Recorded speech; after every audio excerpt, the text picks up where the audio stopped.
মাঝে মাঝে মনে হয় তোমার সাথে আমার হৃদয়টা পাল্টাপাল্টি করি,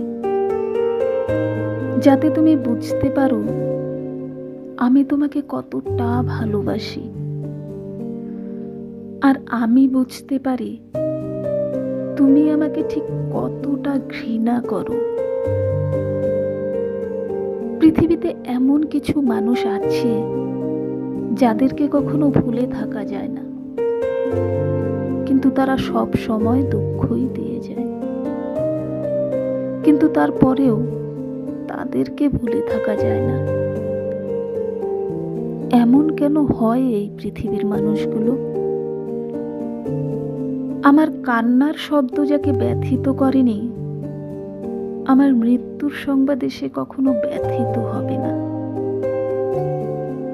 পৃথিবীতে কিছু কিছু মানুষ মনে হয় কষ্ট পাওয়ার জন্যই জন্ম নেয়। সেটা টাকা পয়সার কষ্ট না, মানসিক কষ্ট। সময়ের সাথে সাথে কাউকে ধরে রাখা যায় না, কেউ থাকে না, কেউ কথা রাখে না।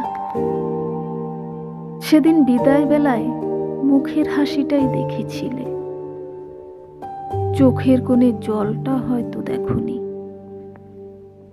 যদি একটি বার আমার চোখের দিকে তাকাতে,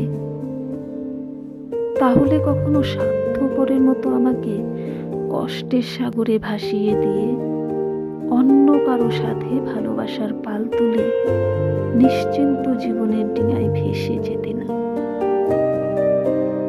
তুমি চলে যাওয়াতে একটুও কষ্ট পাইনি আমি। কেন জানো? কারণ আমি তোমাকে সুখে রাখার জন্যই ভালোবেসেছিলাম। তাই তোমার চলে যাওয়াটা হাসি মুখে মেনে নিয়েছিলাম সেদিন। কারণ আমার কপালে হয়তো অতটা সুখ লেখা নেই, যতটা সুখ তুমি তোমার বাবার পছন্দের পাত্রের কাছেই পাবে। ভালো থেকো সারা জীবন। এক ফোঁটা চোখের জল ঝরার চেয়ে এক ফোঁটা রক্ত ঝরা অনেক ভালো। কারণ এক ফোঁটা রক্ত বের হতে হালকা ব্যথা লাগে, আর এক ফোঁটা চোখের জল পুরো হৃদয় ছিঁড়ে বের হয়ে আসে। আমি জানি তুমি ভালো নেই, তুমি ভালো থাকতে পারো না। কারণ আমি তোমাকে ক্ষমা করে দিলেও আমার প্রতিটা দীর্ঘশ্বাস আর এক এক ফোঁটা চোখের জল তোমাকে কখনোই ক্ষমা করবে না।